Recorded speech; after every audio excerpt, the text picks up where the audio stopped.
Oke, jumpa lagi.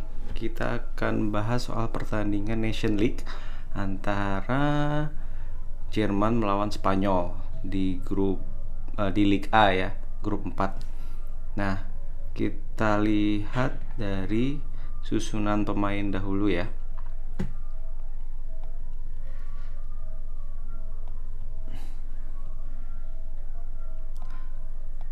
Nah, di sini Jerman menurunkan formasi 4-3-3 dan Spanyol 4-1-4-1.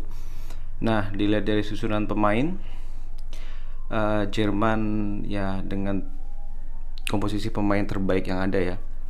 Ada Gundogan, Kroos, Goretzka, beberapa pemain senior, dan ada juga Robin Koch yang belakangan dipercaya oleh Jogi Löw. Terus kemudian ada Matthias Ginter di right back, posisi sebelah kanan, full back. Biasanya diisi dengan Lucas Klosterman. Ada Philip Max di sebelah kiri.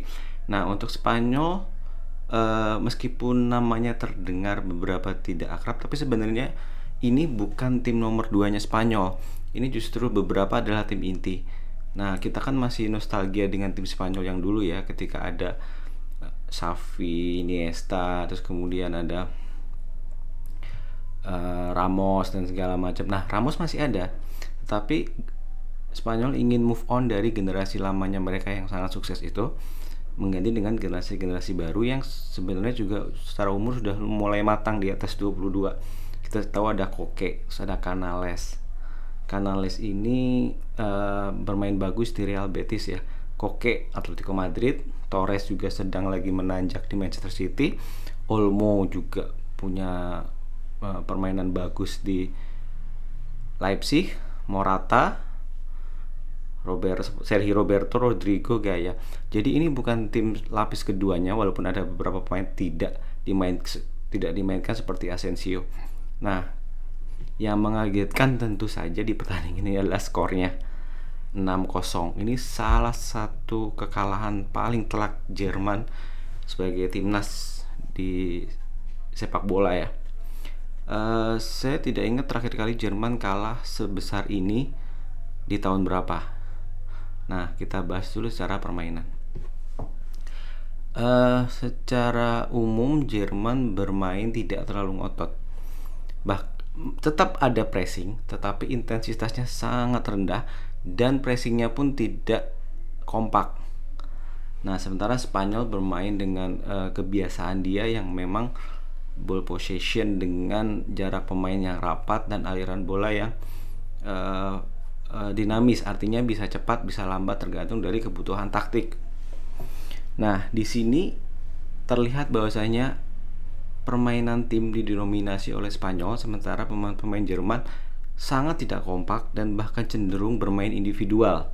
Kita lihat seperti Sané dan Gnabry dan Werner, itu tiga-tiganya punya kecepatan bagus, tetapi mereka tidak menunjukkan kerjasama yang bagus. Gundogan juga pressingnya kurang, Goretzka seperti bingung perannya seperti apa, Kroos hanya berfungsi mengalirkan bola kanan kiri, depan belakang, tanpa ada umpan-umpan kunci yang bisa membelah pertahanan. Nah, ini terlihat di 10 menit pertama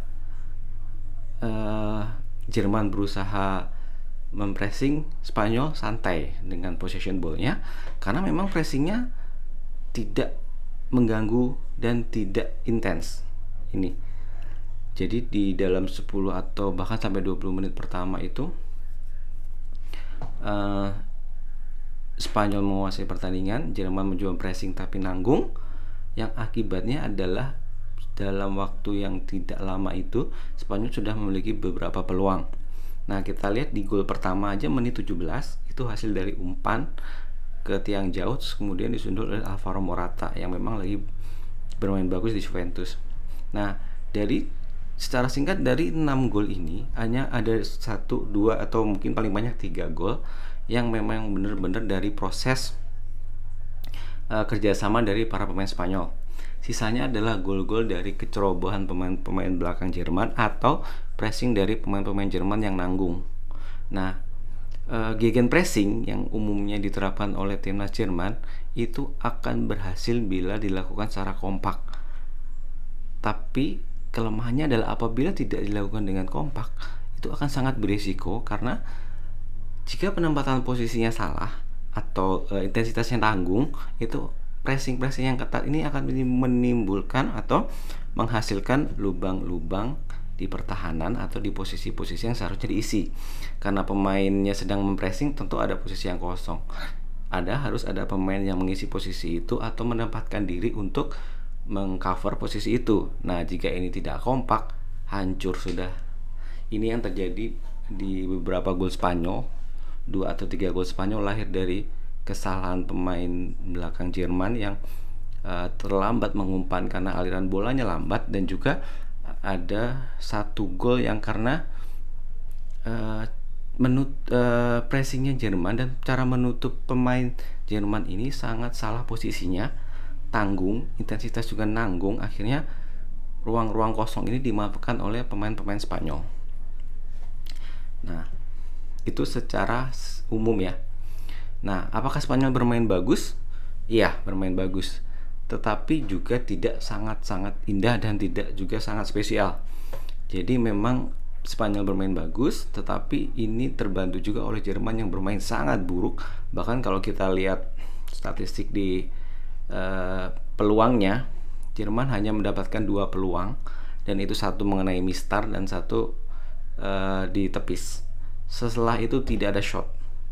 Sementara Spanyol punya 23 shot dengan sekitar 10 yang on target atau 12. Nah, ini menunjukkan bahwasanya Jerman bermain sangat buruk. Ini tidak Spanyol juga bagus tapi tidak spesial, tapi memang Jerman bermainnya sangat buruk, dan ini salah satu permainan terburuk Jerman yang pernah saya tonton. Jadi terdapat kegamangan di antara pemain untuk menentukan posisi, untuk melakukan umpan, juga melakukan pressing. Jadi tiga hal krusial dalam sepak bola ini pemain Jerman tuh kebingungan. Dan ini tidak hanya terjadi di pemain belakang, pemain tengah juga begitu, pemain depan juga. Pola penyerangannya sangat individual tanpa ada kerjasama pemain. Nah, ini yang menghancurkan Jerman di pertandingan melawan Spanyol. Nah, hasil ini sangat mengguncang persepakbolaan Jerman. Nah, apalagi kita lihat backgroundnya begini. Sekitar 1 bulan sebelum pertandingan ini, banyak rumor yang menyatakan bahwasanya beberapa pakar jurnalis Jerman, terus kemudian beberapa pengamat sepak bola Jerman juga merasa bahwasanya permainan timnas Jerman belakangan ini itu sangat buruk. Tidak padunya kombinasi antar pemain sangat tidak kompak, intensitas tidak tinggi, pressing tanggung dan segala macam. Sementara di liga kita mengenal ada Bayern Munchen yang kini dilatih oleh Hans-Dieter Flick, yang justru menampilkan permainan sepak bola yang sangat indah, sangat intens, sangat kuat, sangat cepat, dan konsisten. Nah, hadirnya 2 ironi dari 2 kesebelasan Jerman ini, yang satu timnas Jerman, yang satu Bayern Munchen ini menghasilkan banyak pertanyaan, karena sebagian besar juga materi timnas Jerman berasal dari Bayern Munchen. Apabila Bayern Munchen bermain bagus, kenapa timnas Jerman bermain jelek? Nah, itu banyak pengamat kemudian menunjuk bahwasanya akar masalahnya ada di Joachim Löw. Joachim Löw seperti kebingungan menentukan taktik, seperti bingung menginstruksikan pemainnya di dalam lapangan, bingung menentukan apa yang mesti dilakukan, dan bingung menentukan setiap role dari pemain. Nah, kita lihat seringkali di beberapa pertandingan sebelum melawan Spanyol, ketika melawan Ukraina atau tim-tim lain, Goretzka dan Kimmich, 2 pivot yang biasanya dipasang di barisan tengah, itu juga bingung mana yang mesti maju ke depan, mana yang mesti ke belakang, atau mana yang mestinya diumpan, kapan harus mengumpan, kapan mempercepat permainan, kapan memperlambat permainan.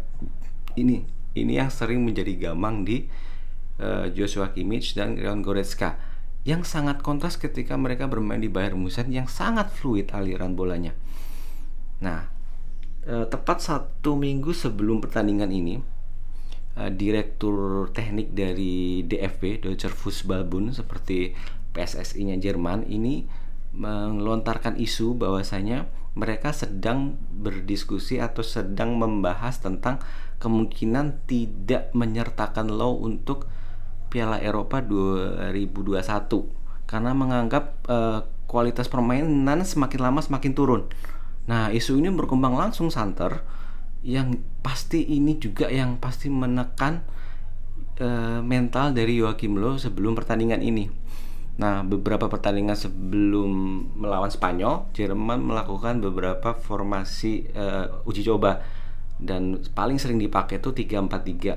Kadang juga 4-3-2-1, kadang 4-2-1-4-3-1-2 atau 4-3-3.